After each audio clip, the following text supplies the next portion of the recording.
to ask you both is to make a report of the status at the moment. You are doing the World Lecture Tour 2010. So how is it going? And when it will be ended, so that after we publish this information, everyone could know where you go after. Okay, that would be the first question. Would be a report for the World Lecture Tour of the Venus projects at the present moment. Okay, Roxanne. Sure. I would like. We're maybe about a little less than halfway through the tour. We're away for 7 months, going to another country every week. And so far, I guess we've been to about 13 countries, done maybe more lectures than that, because we've done about 2 lectures in New Zealand and 4 in Australia. But they've been extremely well received.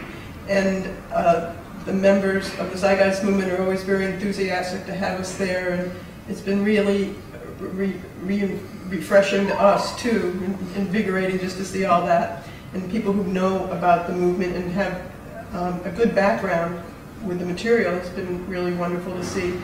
But we've sold out practically every lecture, and the membership has increased a great deal after each location.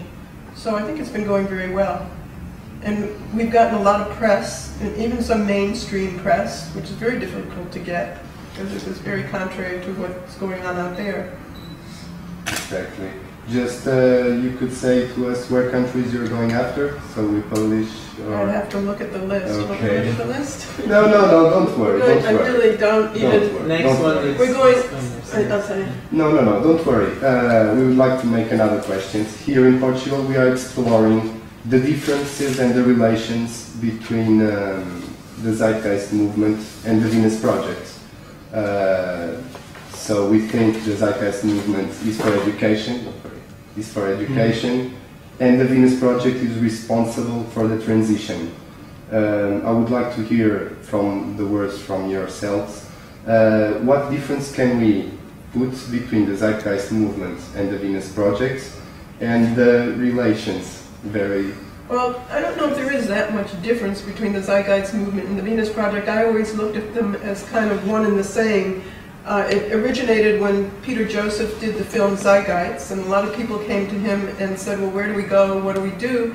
He said, I don't know. So I sent him Jacque's book, The Best That Money Can't Buy, and he came out right away and filmed for his next film. And he came several times to the Venus Project Center in Venus, Florida, and to learn about the direction.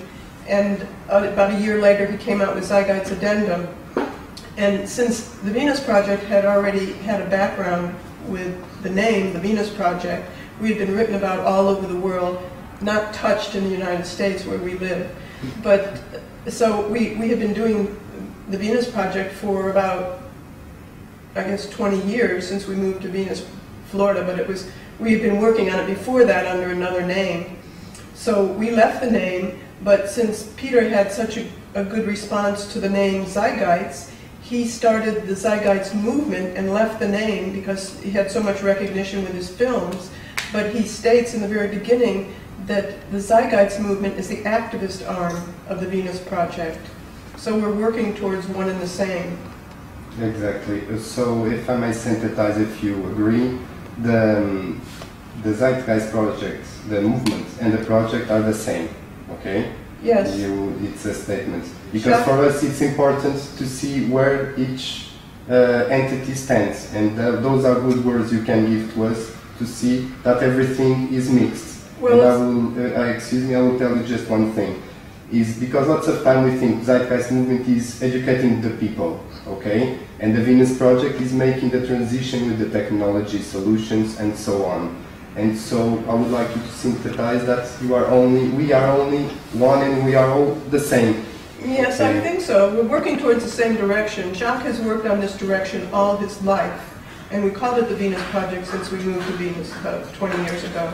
But he has laid out a social direction that I have been working towards with him because I felt it was more significant than anything I'd ever heard, and I had the opportunity to learn about it with him directly.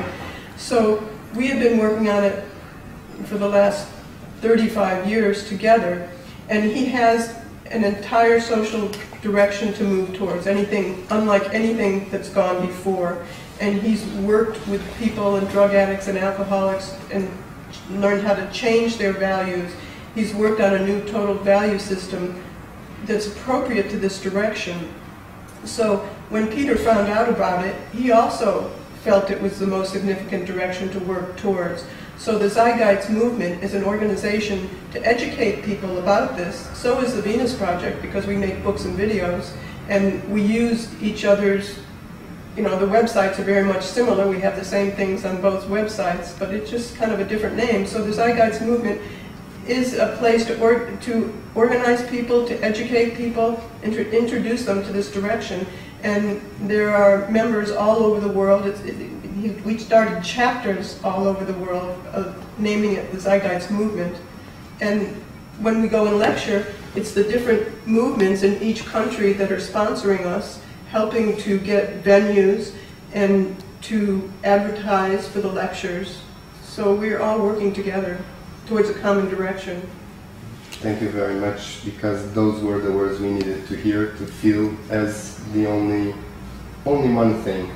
And I will make you just some questions about the transition and some technical issues, not to spend much time, but I would like to ask if the world gets blown by a meteor and the monetary system collapses, we want to understand if the resource-based economy is a specific arriving decision, or if how can it occur, and if we have to press that information.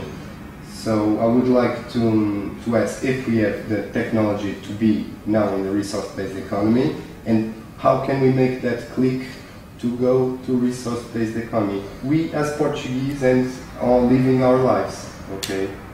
I made myself clear. Yes, we've had the technology to do this since 1927, when we developed mass production, I think about 1926. But do you want to talk about the transition, or you want me to?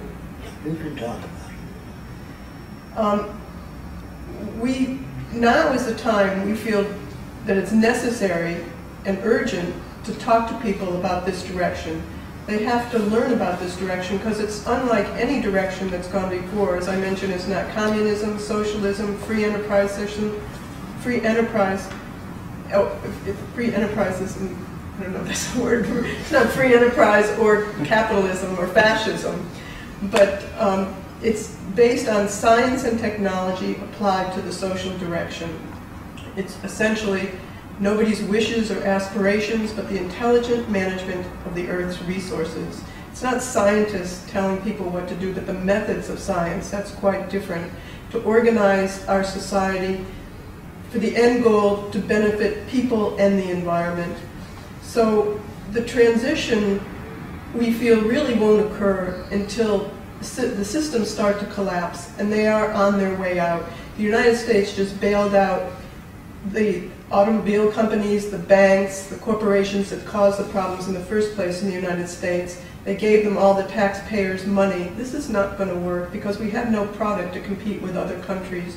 We're a service nation, essentially, and we're printing more and more money, which has no backing whatsoever. The system's going to collapse, and it is collapsing in other parts of the world as well, and we've seen this as we've been going around, especially Greece. They're angry as hell. They're protesting in the streets, and they don't know what to move toward. So the Greek chapter is very, very active. They have scientists, they have businessmen supporting this because of the conditions of the society, and this is happening all over. So now is the time to introduce something else that benefits everyone. It doesn't hurt anybody.